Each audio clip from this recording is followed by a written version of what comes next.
yesterday about how long they've been with the company, so I thought I would mention I've been on this project 3 weeks. So maybe I'm the short timer here. Also, unlike Murat, I'm going to speak from some notes. I'll have Melody helping me. Melody is the project manager on the development team, and she's going to keep me honest. And I'll have to apologize for the voice. I don't know, a little bit of pollen getting me here today. But as Murat mentioned, one of the tools, systems, and processes is ECOMS, and I think as time goes on, this is going to become a very integral part of the entire process.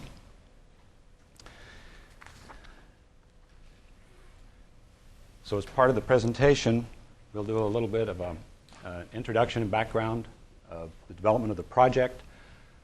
We'll go through some PowerPoint slides, which will essentially comprise your training. And we'll do a short system demo, and we'll have a question and answer period. I thought it was important to associate what we're doing in ECOMS with the Enron Communications mission. This came from corporate communications.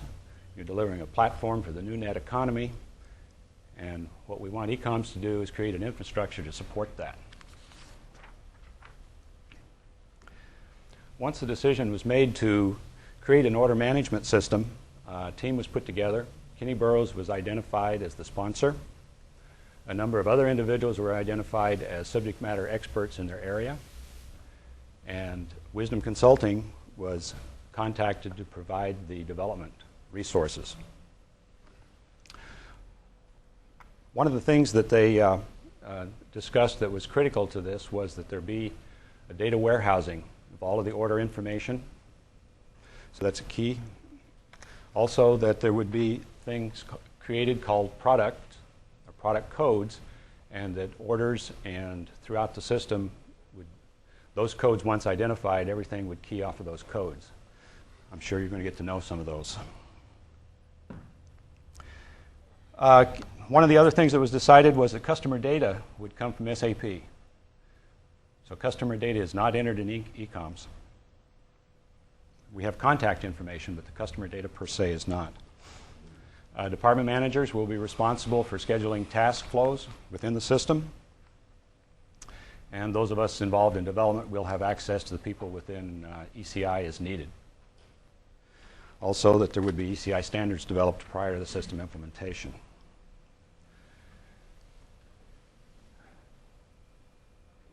So we have a phase 1, release 1, that's being initiated. We wanted to get something into production as quickly as possible. So phase 1's goal was to transition from what currently I believe is a paper-based system into a mechanized system where we can capture the data. We not only want to capture the order data, we want to facilitate the flow of the orders and the tasks related. We'll talk a little bit more about tasks. Release 1. It's scheduled for September 13th for implementation. The version that we're currently working with is in beta test.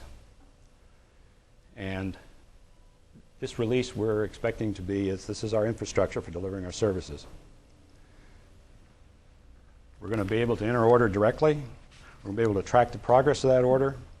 And we're going to be able to assign tasks associated with that order. In addition, we're going to assign circuit IDs for those circuits, and ECOMS will generate a serial number associated with each order, and that will be unique within the system, and that will be part of that circuit ID for ECI. The release 1 of the system will provide the capability to indicate when an order is in jeopardy, and that can be done at the task level. The system determines that. The system will have the capability to generate circuit and equipment tasks based on predefined provisioning plans. And that's where I guess the real meat of the system is. You won't be seeing much of that today. You won't be involved. But in the background, individuals in the other departments are responsible for creating sets of predefined tasks. And those tasks are associated with equipment installation. Those tasks are associated with circuit provisioning. So that when an order is created, the system automatically generates the set of tasks associated with both circuit and equipment. In addition, the system is going to maintain contact information and location information. Yes? You addressed circuit IDs up there. Could you go into that a little more specifically as to what information you're looking for there? How far toward the customer does that extend? I can't answer that. Can you? Just wait, he'll get to it. He'll get to it, okay. And if not, we'll work on an answer here. So with that in mind, the basic functions that we're going to provide is the ability to enter a service order and maintain that order, to be able to assign tasks, and we have task queue management, which is essentially to be able to work with both sub-circuits and equipment detail. The ability to maintain the data within the system, and we're going to have history storage and search capability. Murat was mentioning earlier, in fact, he spent a fair amount of time talking about the holes in the process. Well, we have a few in ECOMS, and again, this is release 1. This is what's not included, and the reason I've chosen to show that to you is, you may say, well, why doesn't it do this? Well, you may find it on the list. This is our list of holes, if you will. The team is in the process of identifying functionality that they believe is needed in the system. That's being prioritized, and once management decides, then we'll be coming out with phase 2. And so as time goes on, you'll see the system contain more and more functionality. I am not going to read through the list. Just want to show you that there are a large number of items. About 3 pages here. This is all at the high level that we will be working on. And if there's some favorite function that you see missing, I guess let Murat know. We'll add it to the list. That's basically the background. Perhaps go ahead and bring up, click again for the lower part. Thank you. This is similar to Murat's slide, but what I've done is I've associated the ECOM support functions in the upper boxes above the processes, so that primarily sales engineering will be involved in placing the new order, completing and posting an order, potentially providing location maintenance and search capability. Then for circuit provisioning, facilities, and network, the other functions apply. That's where the circuit assignments are made, task assignments, equipment, searching. And again, we have update capability. We also have jeopardy notification and task completion capability for the individuals doing the work who will be able to complete their tasks. Once it's in test and acceptance, still have the ability to do jeopardy notification and task completion. I mean, this is all yes. significant in terms of any customer that we're connecting to. So whether it's media cast and we're taking content from a customer, we need to connect to them somehow to get to that content. Or if it's an ISP who is going to be distributing our content, again, we need to go through this process to be able to connect to them, to get them a circuit, to get the facilities prepared, to get equipment there to interconnect with them. Or if it's media transport on a dedicated basis, we have to go through all these steps again to make sure that we set up and connect with them appropriately. So ECOMS will be tracking all of those as well as upcoming products that we'll be able to track through the system. Right. And again, like I mentioned before, as time goes on, you'll see more and more support functions in each of those areas. Within the service order and maintenance capability, you have the ability to place new orders, pinned orders, and that's an important function, and post those orders. If you expect to make any changes at all to that order, you want to pin it, because once it's posted, you can't unpost it. Okay? Well, once it's in, it becomes an in-process order. You'll have the ability to look at the in-process orders, as well as completed or canceled. I'm going to mention here, and you'll see elsewhere, that in order to cancel an order, if you will, you have to call Murat. Okay? And that will be enforced by the system. And an order can be canceled before or after it's been posted. Within task assignment, each department is responsible for assigning the task to their staff. At the time that, as I mentioned before, I think is the time that the order is posted, the system generates all of the tasks based on the characteristics of the product order, because there's an association within the system between that, that product order number, circuit, and equipment. So those tasks are all associated, so they're automatically generated. But each of these areas will be responsible for going into the system and seeing that the system-generated tasks are correct and adding additional tasks or making changes. Task queue management within the system is where we make changes to some of the detail. Once equipment has been assigned, we can go in and add additional equipment. We add serial number to the equipment that's associated with the order, as an example. In the case of circuit assignment, additional subcircuits can be assigned to the order. Within user-assigned task, once users have gone in and identified their task in the system, they go in and show completion.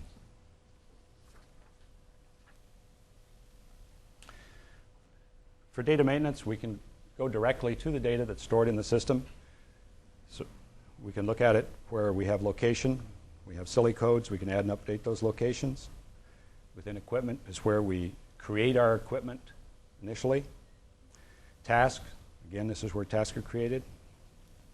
Can be looked at. We have a couple areas that sound a little different. Package construction and template construction.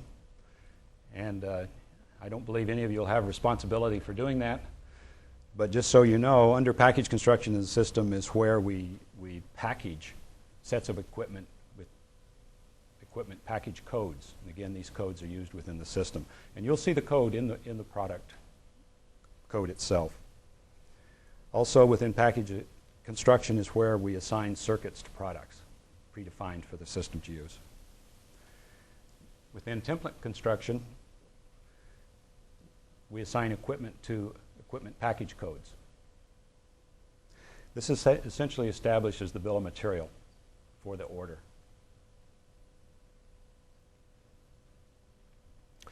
Within template construction, tasks are assigned. Within data maintenance, we can maintain contact information. And then we have resource groups. Within ECOMS, we do not have departments, even though you will see provisioning and customer engineering as titles. Within ECOMS, those are resource groups, and the reason for that is that ECOMS allows the assignment of tasks across departments. So if an individual in provisioning is assigned a task in customer engineering, they will show up in the customer engineering resource group. And if they're assigned a task within provisioning, they will show up there also. So there's not a hard breakdown, if you will, between departments. So this provides some flexibility in the system to assign people across departments.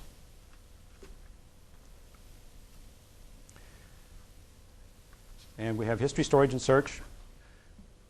We can go look up orders, tasks, circuits,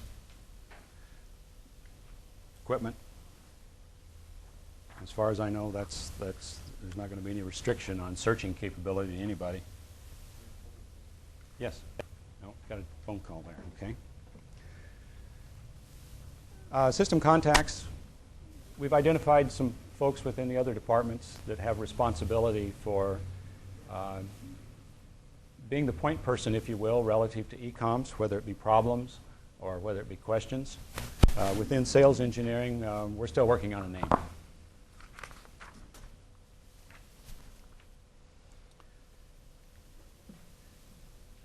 Initially, the ECOMS document is going to be stored in Lotus Notes, and that's located at the EC reference ECOMS address that you see there.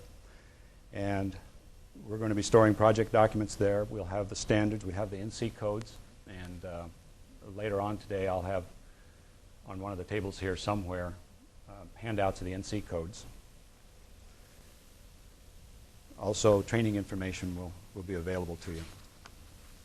By the way, for sales engineers, it's important to know where this is. find it, and also these NC codes are going to be important, as you'll see further on, in order to initiate a service. And I also expect that we'll be sending out emails to folks telling you where this stuff is and what's been added, and probably more than you ever wanted to know. I want to identify the team contributors. Any problems with anything called Kenny? No, don't. But a lot of people have put together a lot of hard work and effort to bring this together, and there's just a list of names to give them credit. I want to show you what, on the slides here, what the basic look is, if you will. We have an ECOMS icon, and no, it won't be that big on your screen, but when ECOMS is loaded, it'll automatically populate an icon on your screen for you. Next. You will be required to enter your username, password, and server. What you see on the screen is not what's going to be in production. We don't even have the name of the production database at this point, but that's a screen you'll see and be required to fill out, and you'll be told what to put in there when the time comes.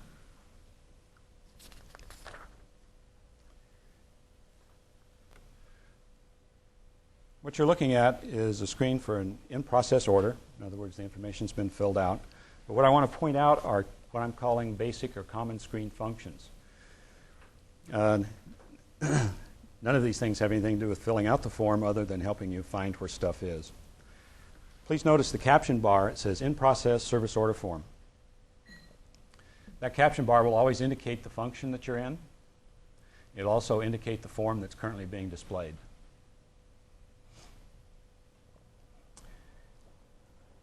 You see basically three columns. You have a left narrow column, a middle column, and the far right with the form. The left column consists of list groups, which are bars that, and we'll see some here in the demo. You basically click on the bar and it opens up, shows you the functions available to you. So within sales engineering, you'll see the functions. Within orders, there are functions with each of the others. The second column consists of, in most cases, you'll get a selection tree that consists of the customer name with the orders associated with that customer. Now notice we had clicked in process as a function, so the only orders that show in that list are in process orders.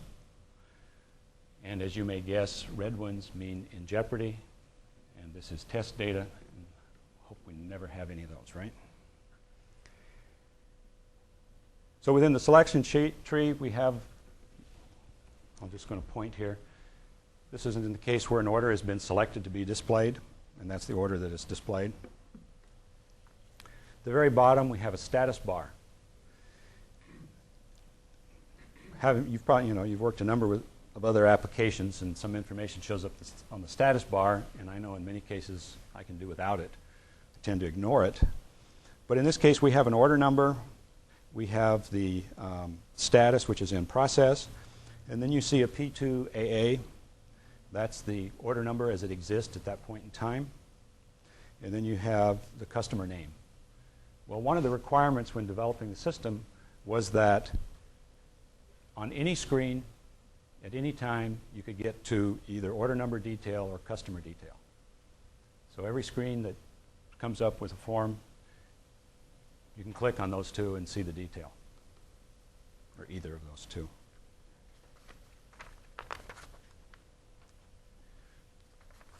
Now we're going to talk about service order entry and searching. We're going to look at new orders, location maintenance, and pending.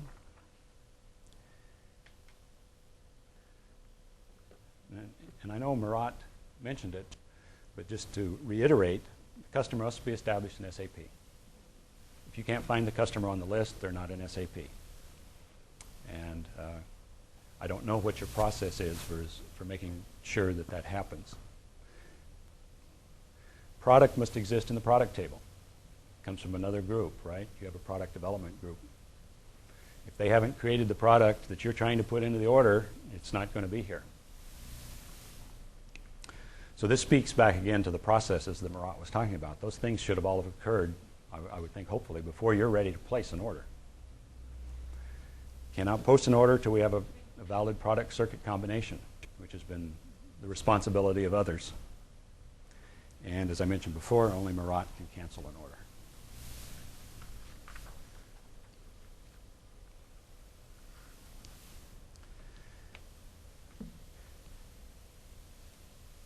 I tend to think of these as fairly straightforward. Any of you can take issue at any time. Once you've selected sales engineering, you're able to create either a new order or look at pending order. In this case, we're going to enter data into a new order, and we're going to do this in the demo. And so you have a number of fields. They have drop-down lists. They have the ability to view detail once you've selected an item. For instance, within customer, if you've selected a customer, you click on the icon that says view detail, and it will do a pop-up on that. If you have the binoculars, you can perform a search and select. Perhaps you have several thousand location A's at some point in the future. This is the place that'll let you go search for it, then bring it back into the form for you. And the plus signs are to add details. In this case, you can add a location. But this is common throughout the system, this format. At the lower part of the form, we see the location and site survey information. Yes, please. Yeah, just to give an example, if you're a sales engineer, this is typically the way you interact with the system. You would come in and say, I have a MediaCast customer that is going to be sending us content, so I want to connect them with a DS3 from our Los Angeles POP to their location, which is someplace in Santa Monica, and I need this kind of equipment installed as part of the service, a router, maybe a server, and I need it done by this date. And essentially you order that system, that into the system, and it takes off from there, and it's going to go to eventually to all those people that are listed on the left-hand side, to the people in the provisioning group, to the people in the implementation group, to the people in the operations group, so that they do what they need to do to make sure that this happens over the next 45 days. Somebody has to bring up the circuit, somebody has to show up with somebody has to configure and get a router and configure it and ship it to that site, and somebody has to show up on site to install it. This system essentially allows all of those groups to track those tasks that is specific to them. How about the process that goes on now where we're required to do site surveys and things such as that? Since now you're going to exactly, that's all in here. It's all going to be in here. So in your case, Doug, you go on site and you say, I'm going to be talking to NetRail, and they have a POP in Atlanta that we need to e-power. So we want to order a DS3, and you can go as part of the circuit type, order a DS3, and you say, I want a standard MediaCast distribution package, maybe package number 1, which is a server and a router and a switch. And this is the location that it needs to be dropped off at. And again, you enter that into the system, you enter your site survey information into the system, you put some notes in here, and again, the provisioning folks, the implementation folks, the customer engineering folks, and the operation folks get fed that information from here and run with it. The field ops folks will also be involved in this, where they'll have a tab that's specific to them, so they know that, on October the 16th, DS3 is coming up for NetRail, and we need to hook them up into the GSRs, and we need to go on site and install a router and put a server in there and manage it and worry about it. So all of those things will be tracked in the system. Sorry, Steph. No, thank you. That's good.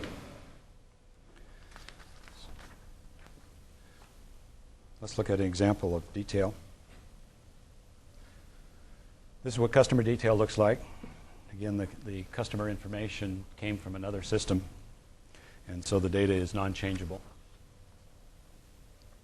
If we wanted to do a location search, we bring up the location search screen, and it allows you to enter data in one or several fields. You can make that search as narrow or as wide as you like. As the example, we've chosen to select POP as a type of location.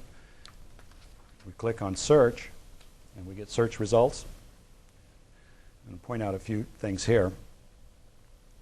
Once you've received the results, you have a list of POPs that are identified as that type of location. You highlight or select the location that you want, and you click OK.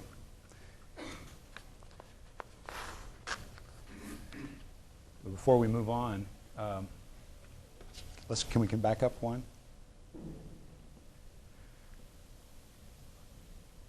In each of these search screens, you'll have the capability to adjust the column width, just like you do in Excel. You'll be able to sort the columns.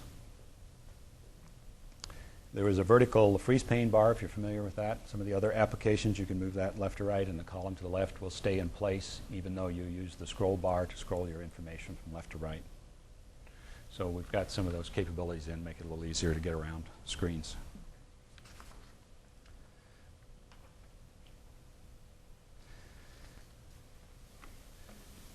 This is a case where we've clicked the blue cross, if you will, sign to add a location. What I've shown here is detail that's been entered, but it's the minimum information that's required in order to do a location. So you can actually create a location right at this point if you don't have one and enter it into the system.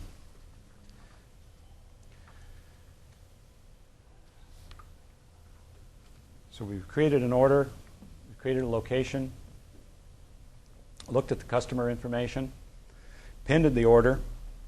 We go back and look at a pending order. We can select pending. Then again, we have to, from the second column, we have to select the order that we're interested in. Pops up.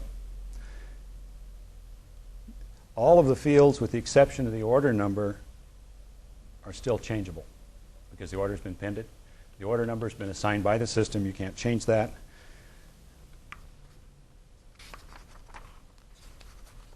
Let's see. Yes. On the location A site survey. Say the question again, please. Location A site survey, you see the detail Right. down there on location Z. Is there not information we put in about A? Or is that always assumed to be our POP? Yeah, there is. Not on this order. Location C is the only new site survey information that you can. Because of the type of order it is, or? So you can select any location A, any location Z. You just zoom in Because you're able to. and say, I want it to be this particular location. Essentially what it is you have a list of locations. There's a table that has a list of locations. You enter a list of locations and you say, this particular location is, say again, our Portland POP or our Los Angeles POP, or it could be the customer's POP in Atlanta. And you have that in your list of locations. And essentially you get to use that over and over and over again. You have all the information pertinent to that location, including silly code, address, contacts in that particular zoom in. Right. You get the same selection list for location A as location Z. Okay, so if you want to see the site survey information about a particular location, then you just would click location Z. Okay, you just have to have A or Z highlighted, so you see that at the bottom. Well, associated with an order, Right. we're only interested in Z. We're only capturing location Z site information on an order. Right. Do you think are you going to be able to go through examples? Because again, I'm assuming this works for like DW48 services as well. And then that particular thing has not been done. You're right. We don't capture, in this particular case, location A detailed information. Basically on the assumption that most of that will be on our own premises. Longer term, we might have to change it to support AFTS. Well, I'm just saying, what if this product was, like you said, a deal where you got to get a local loop to the customer, so you'd have to have, obviously, our POP address, the customer's address, and then you got on the other side, you'd have to have our POP address and the customer's address, where you're ordering the local loops to it. The DS3 local loop, if it was some sort of a transport there, right? service. That sounds like that Not needs to included go on in our Release future 1? requirements list. Yeah, that's not included in Release 1. For now, what you can do is track it in the notes. Right, there's Manage also it. comments. You can put anything you want in comments. Are you going to go through any examples so we kind of see how this Yes. flows in a live, like on a live form? Yes, Okay. yeah. I'll just wait. I'll probably In come order there. site.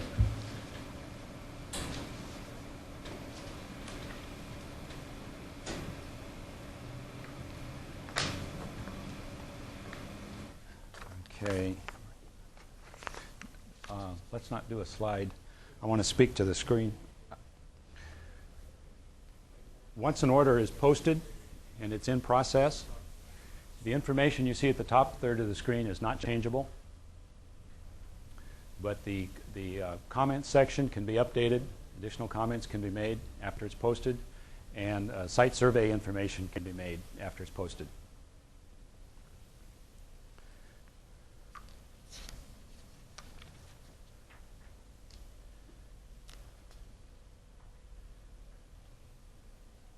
And once that's done, of course, you can update the order.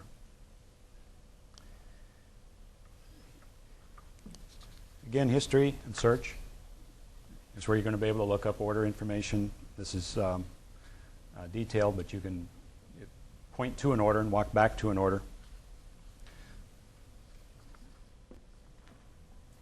Let's look at a screen. There's actually the basic screen where we've indicated history. We want to look at history. We've selected a search area of tasks. Just probably more likely you're more interested in orders, but as the example, these all work the same way, and it brings up the same search screen that we saw before on locations. Again, you have search criteria, but it's specific to the functional area that you've selected. In this case, we've decided we wanted to see in process. And so we clicked on the search button, and the search results give us all of the in process orders. Again, we need to select a particular order. In this case, we show 174. Actually, one of the things that was done on this one, the number one says click to sort. Decided to click on desired due date because we knew it was a later order. Then selected the order we wanted, and then we do an open. Stan, there was a comment earlier about what the circuit ID would look like, and here's some examples. Oh, okay. Yes. Circuit IDs are, here's some examples of circuit IDs. Both. Go ahead. The product code, the NC code, a unique serial number that's generated by the system, your circuit type, and then they'll always end in ENR for Enron.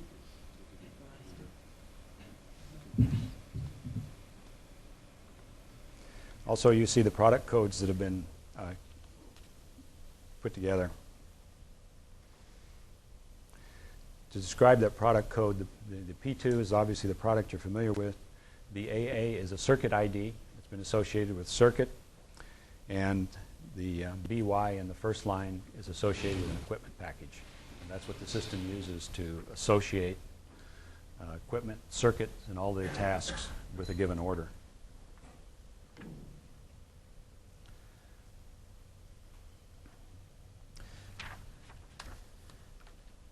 Okay, we selected order 174 and clicked OK.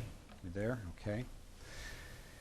I wanted to point out that it defaults, and I think it's a good default, to all of the tasks, but then you're allowed to do a filtering, if you will, or selection by group, resource, and task status. So on the next slide, we've chosen to do that.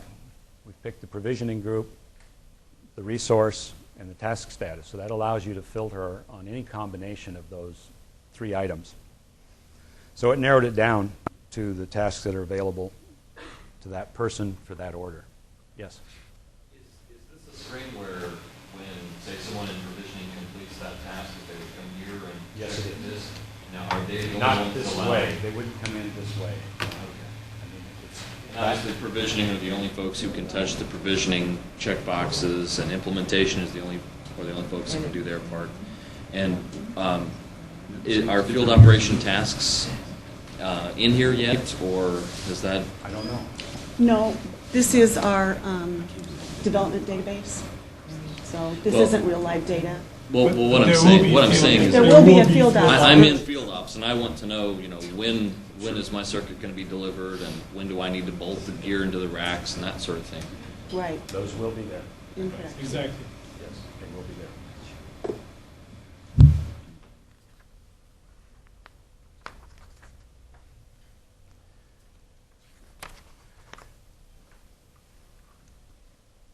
And so that's the key functionality.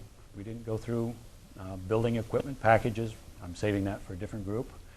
How tasks are built, how tasks are associated. There's quite a bit more behind the system so that it can automatically create those lists. But that's the order entry, and location, and search. I don't know, whenever you take a break, we have booklets on the table that contain this information whenever you want to come and get it. Any other questions? We're going to do a short demo.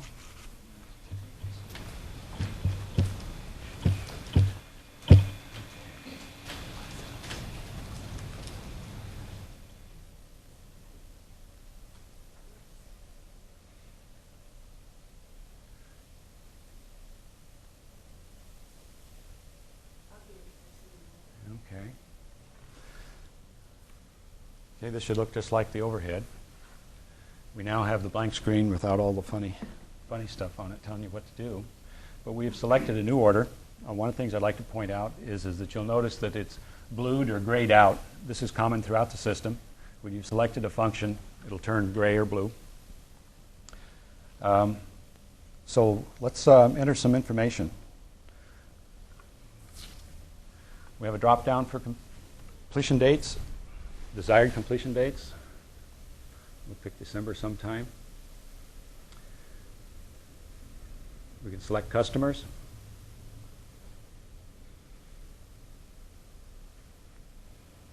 Well, the desired due date, search back to a standard interval, and if you put in something that's not standard, will it somehow tell you it's not standard? I don't know about standard as much as that's defined within the tasks. The tasks are considered standard. I'm not exactly sure that how the question of you pick the date. Well, let's maybe. say I want the due date to be tomorrow, but it takes a month. Is it going to let me input an order that I say the due date is tomorrow? Sure. What will happen, it's based on the product and circuit combination that you enter. There's a task template defined with how long it's going to take to provision that circuit, and the system will calculate an order due date that you can give the customer.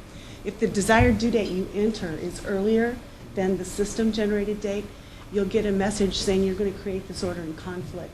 You can go ahead and do that. At that point, this order will be forever in jeopardy. Yeah, it enters in all the way jeopardy through. automatically, so Yes. it immediately turns red. Right. Or if you get that message, then you can go adjust with the customer what the desired due date is. Okay? When you say it's in jeopardy, it will continue on in process. It just will not be fulfilled by X date. Okay. That's also applied for everybody to expedite their tasks where possible.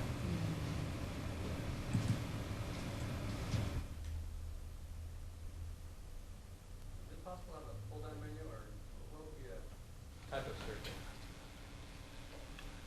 This is an interval field. CNC code. Stan's going to provide a handout later today that will give you all of the valid circuit type codes or NC codes. In a future release, this will be a drop-down box.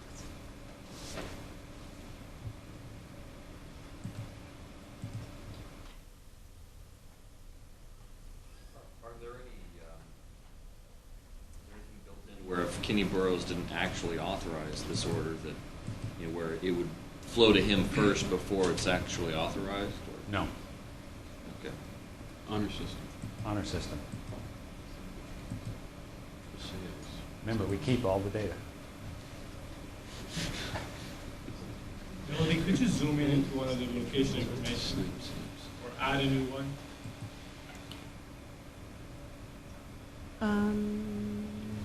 Well, what we can do here is show you the details.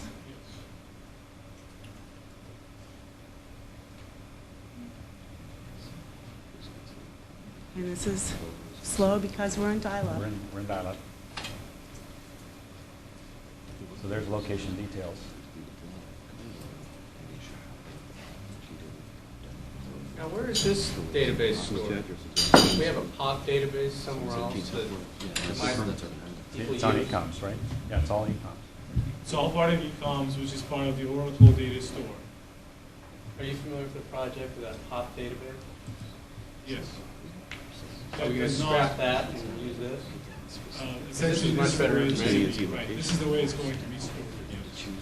And essentially, what's going to happen, for instance, is that all of the internal orders will eventually be tracked on this. So as we build POPs, they'll be tracked on this. All of the pending e-powered ISP orders will be tracked here as well as pending orders. You can see on the bottom of this page that you can save an item as a pending item. So what the sales engineers on the distribution side, as well as Jeff and Matt and Bobby, Ben and Steve and company will do is we'll create a number of things as pending orders, which at some point will turn in as posted orders. But this way allows us to track what are the things that are in the process of being ordered but not quite ready to be ordered because of whatever, with PSI, with NetRail, with GTE. But I didn't think this system could do an off-net order today. You can order a local loop and track it through this system today, which is what you do all day long for ISP POPs, right? You order This is DSP. exactly what this does, is you order off-net circuits. Essentially, once I order a DS3 from a particular location A to a particular location Z, what's going to happen is that that piece of it is going to go to provisioning and say, okay, for this particular order, we need to get a DS3 from the Atlanta POP to this particular POP. And the provisioning folks will work with their vendors to get the circuit designed and implemented off-net. So this is creating or tracking an off-net order. Absolutely. And if you wanted to buy a DS3 from New York to LA, same thing. Absolutely. What if the salesperson chooses incorrect location? Define server application. What was your What question? if the salesperson, like, for example, I see Atlanta Colo and I see Atlanta, well, I didn't see Atlanta Pop necessarily, but, that makes a difference if you choose the Pop or the Colo. One's our permanent facility, one's, obviously that would go to something like provisioning. Provisioning would say, oop, no, that's not right. Would the salesperson have to correct that? Would they just go ahead and correct it and move it on? Well, I don't know who would actually correct it. Well, you can modify your location A and location Z up until the point where you post the order. Right. Okay? So you can create this order as pending and leave that pending as long as you need. But once it's posted, you can't change those. Then the order needs to be canceled. Those are some of the dirty details that sales sometimes don't need to know about. In my opinion, maybe there are other folks that have opinions here about it, but just as long as the customer gets their circuit on time and their product on time, who cares if it comes from Portland or Houston, cost-wise, but they do. So I guess let's take that example. So let's say you're ordering a DS3 from the Atlanta POP to XYZ ISP. The product is just, I don't know what the product is. All you're doing is hooking them up for enabling the e-power nature of the Let's business. say you've got a full product 2 server installation in Houston, and the person is actually closer to New Orleans, and New Orleans doesn't have those servers. How does there's some things here that the sales folks aren't necessarily going to be privy to.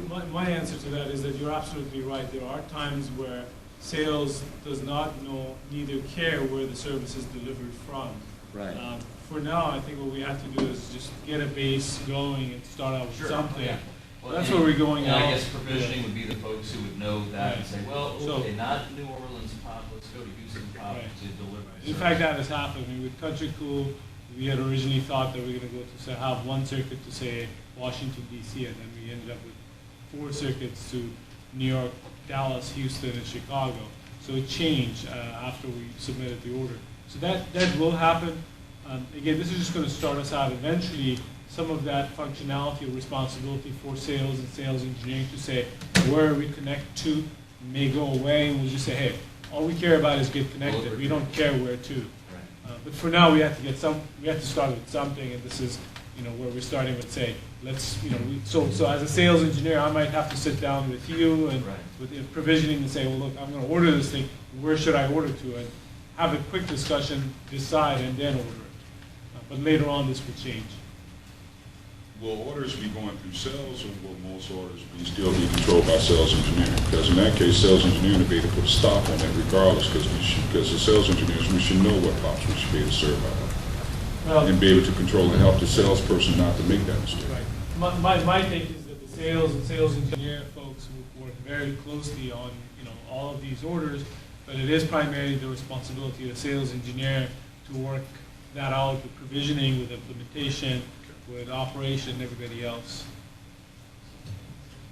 Well, I guess my question is if I can answer. So take that example of what we do every day. You're hooking up an ISP, and let's say it's in a local town like DC, where in theory it's easy enough to go from a DC POP to an ISP, and all you need is a local loop, right? You want to do a DS3.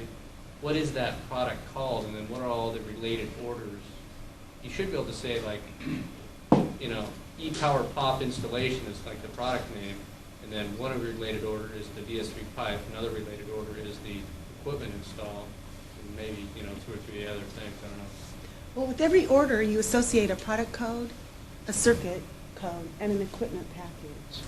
Okay, and those 3 pieces make up one order. Does that answer your question? Say it one more time. Okay. Every order is driven by the fact that you select one product code, one circuit code, and one equipment package. Okay, and those 3 components drive all of the tasks, all of the equipment that comprise this order. So in this example, is that one of them, or is this a different product? Right, so in this example, the product would be product 3, e-powered media cast. We've selected a T1, you could select a DS3. And what this shows you is these are the valid circuit types that are valid for that product, P3. Somebody has gone in and set up these combinations, okay? Yeah, I mentioned that as a requirement, so that has to be set up regardless of what kind of circuit it is. There has to be an association between that circuit and the product code made prior to the placing of the order. Okay. And then you have to know those 2 components before you can start the order. Okay, once you post this order, those basic circuit provisioning tasks then are generated so that they can start on that critical path queue. Then behind the scenes, the sales engineers, customer engineers take a look at this, and they'll determine what's the valid equipment package to go for this customer, for this order. Then there's a point in the system later where they can assign an equipment package to that order, which identifies every single piece of equipment that's needed. So is AFTS a product here for Yes. the initial release? Those Yes. are not the Yes. definitive list of products. That's just a sample. So Right. there might This, be again, is our development MediaCast, database. Distribution kit or distribution package or whatever, e-powered ISP kit or whatever. So that would be a product. Yes. That Right. would be one of them. That's the list that you see of products there is not a definitive list. Is the data tracked per customer?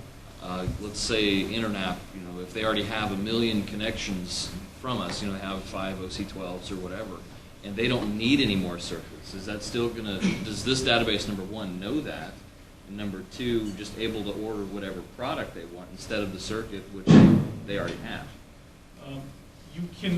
You have the option of, Melody, correct me, of not ordering a circuit. You can just say, I want to order equipment, but it doesn't necessarily know what you will need. It's not going to figure that out. You can get a list of equipment. Now we report. You will get a list of equipment or a list of connections we have to Internet. But above and beyond that, you'll have to decide what you need yourself, or the sales engineer and the customer engineering folks, as well as the operation and implementation folks will decide that. So you have an option of ordering something without a circuit, or you have the option of ordering a circuit without equipment. Those are all considerations. Right. And the way the system handles this, it's going to require you to make a selection in every one of those fields. And what's going to have to happen is there's got to be a valid code that says no circuit for this order. Okay? When will sales engineers have this on their desktops? September 13th. Okay, thanks. Yes. Why aren't we using silly codes for location? We are. We aren't, but they're, it's not up there. It's behind, if you go and zoom in, you'll see the silly code in there. It's just that they're using a Open and load. sort of a name just to sort of track it easier than silly code. But everything is tracked by silly code. Okay, so. Are we gonna just use base city silly codes? Because if it's a private pop, it's not gonna actually have a dedicated silly code that's been dropped down. In many cases, the silly code is what the provisioning folks will track and enter. If I'm a sales engineer, I may or may not know the silly code for a particular location. You have the option of leaving that blank. The operation guys, the provisioning folks have a database where they will figure out the silly code. If there isn't one, they'll construct a silly code for that facility. So they all built for registered, right? All Belco registered silly codes. We have a database, I forget what the database is called, that allows us to get silly code information. Clones. And again, you're looking at test data. It's just that, we keep referring, just kind of to these things like the LA pop or the LA co-locate. Eventually, we're gonna get multiple pops and multiple co-locates. And it's gonna be, I think it's almost culture just easier to have everyone just start going over referring to by silly code. Because I went through this from when WorldCom was very small to when WorldCom was very large, and eventually got multiple pops, and eventually everyone had to kind of make that mental shift and start referring to each site by silly code. You can search by silly code. Well, I guess I think it's just kind of a bad habit to start to referring to the Atlanta COLA, because pretty soon, within a year or something, there's going to be multiple COLAs. So might as well just start going over the silly code right now and get used to get into that habit. Well, what you're speaking to is you're going to need unique location names, and then when they become so many of them, what becomes unique is the silly code. It would, I don't know if it's within ECI's plans, but it gets really bad when you start doing multiple acquisitions of several other companies, which WorldCom did, and then then you really get multiple colos and multiple pops in one city. Well, the system can be tailored, and so when the time comes, those changes can be made. Are we gonna use the same driving in which most telcos use as far as central spots, like for instance IAD, BWI? Are we gonna start breaking it down that our pops are basically specifically set up that we have central pops are gonna be basically named by that same nomenclature in which most people use, which is basically the airport setup? I don't know, Marat, who knows how the based on naming is silly going to be code, so- constructed? Yeah, but see, I'm just saying, on silly codes, if we start giving every particular, even colo pop a silly code, then you have to look back and see if that particular silly code basically refers back to your central pop, or does it refer to a colo? Most times, even like, for instance, within WorldCom, you would say IAD1, IAD2. You knew what pop centrally that line was coming out of. Then you could give a silly code for the colo. So you knew that what that customer side was at that point. I don't know the answer. Yeah, internal to operations, we try and stick to those abbreviations. Okay. Most of our labeling on our gears.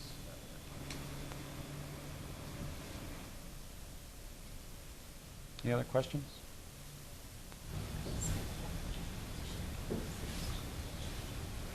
Guess we could add comments.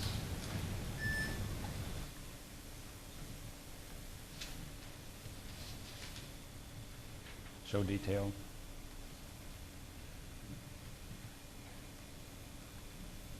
Now, when you do again, I'm not a sales engineer, so I shouldn't have to worry about it, I don't think, but all that stuff, the signaling and line coding and jack type, that's all like Belcor stuff, like, HCE and all that jazz. Is that, or ECSH? Is that the kind of stuff you're looking for down there? I believe so. Yes. Yeah.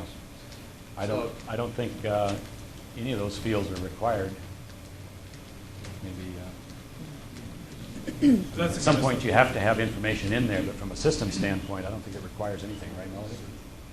But in theory, the provisioner then would take that information and then put that on their ASR to US West or whatever. Right.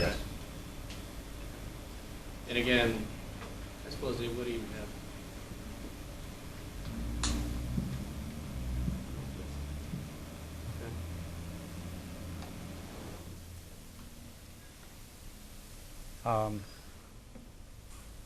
That's as far as we were planning on taking the demo today. Were you You gonna have a post question? the order and show it or not? Yep, I just, I think she, posting. oh, I think she did. Yeah, this is dial-up, so the Right. performance is not fine-tuned and not ideal. I think Melody was gonna mention if somebody wants to demo. Um, Yeah, what time? Just any time this afternoon? if you want to stop by after work, I'm not sure what time your meetings are over today, but if you would just want to come over. Third okay, floor? After 5 o'clock, third floor, rock bottom, ECOMS Development Lab. I'll be happy to show the real system to you. So we get a notice it's been saved.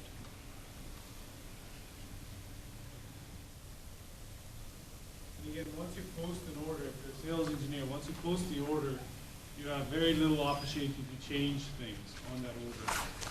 That's So correct. you want to make sure that you gather as much information and make sure that you double check it, triple check it to make sure it's correct before you post it.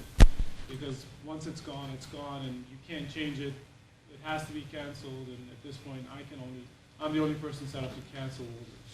Are you gonna have a pending field, meaning that we can actually do a order without start an order, but don't turn in an order? Exactly, save as pending at the bottom. That was the intent, so that if, Doug, you're an engineer, a sales engineer, talking to NetRail, and you've got 6 pops that you want to e-power with them, you collect as much of the information as you can as pending orders, but you won't complete it until you get all the full details about your site survey. And then once you have each one of them, you will post them, and they'll get posted, and then from that point, the provisioning, the implementation folks will accept it and will start working on it. Until they're posted, they won't do anything with it. Once it's posted, it is officially recorded with them. It starts going into their workflows, and Inessa and Kelly and all those guys will have to start worrying about ordering a circuit. David Rollins and company have to worry about ordering equipment and configuring equipment, and then have to work with implementation and operations and field ops to make sure we install it and bring it up. What are the methods of access to ECOMS? Do you have to either be A, on dial-up, or B, here? In other words, can you access it through the internet, so a faster connection for those folks who can? We don't have internet access to this computer. Is that? on one of those functions not Okay. All right. Direct access, but it's definitely on the list.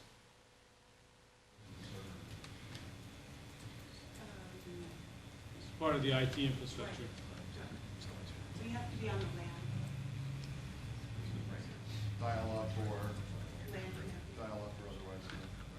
And sales engineers and sales reps will have access to this? Yes. And it'll be available if you're in a remote office. The folks in IT are gonna send us Yes. CVs, I assume? Yes. And Okay.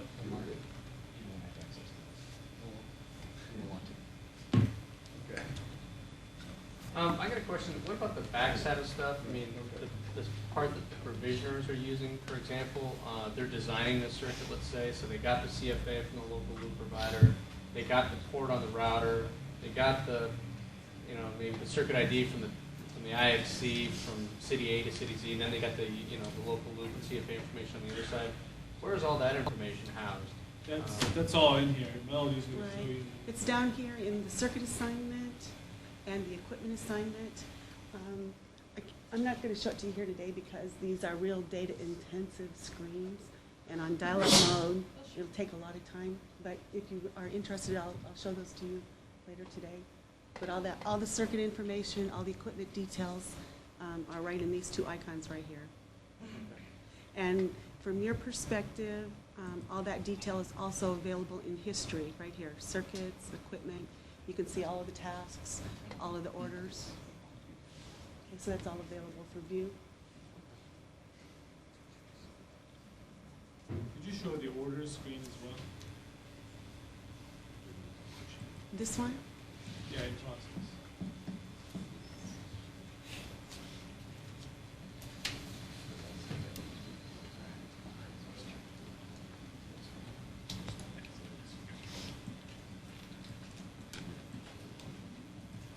So again, if you're an engineer, sales engineer, or part of customer engineering or implementation or field ops, you can look at orders that are in process and see that there are this many orders with Easy Street, and this many orders with Epic, and this many orders with Sony or Fineworks, and you can go in and see the details. Again, if you've logged in as a sales engineer, you won't have the ability to change much on that. What do you mean by change much? I'm sorry. You will not be able to change the kind of circuit you've ordered. Once you've posted the order, it's beyond your control. The provisioning folks and the implementation folks have control of it. So you as a sales engineer won't be able to change the location. Once you've ordered a circuit to a particular location, it's gone, it's in process. And if you want to change it, the only option is to cancel it and start from scratch. One more question about the provisioning side of things. Is this system also, does this house the inventory, so to speak, of the network? So if I have a GSR router and a customer POP, I know how many cards, let's say, or ports I have installed at the time. I assume when I provision a circuit, I've identified that particular port, and I know that I've got, say, a DS3 slot left and a 100, megabit slot Today left, and I've got doesn't. another whatever. Today it doesn't, it will in the future. That's envisioned as future releases. These are equipment itself, but not the slot and port. So This you first- wouldn't necessarily know if it was out of the port. There was no That's right. inventory management. Exactly. Again, obviously, you all know that's critical. So Right. that's coming soon. One of the future releases, it hasn't been designated which one yet. The intent of this release is to, as quickly as possible, get a place to start taking orders, start to inventory your circuits, and start to inventory your equipment to get a handle on it. Being So- able to do that correlation is so much more database intensive than it is application. It's not really a matter of application development as much as it is database development. So Marty should have something.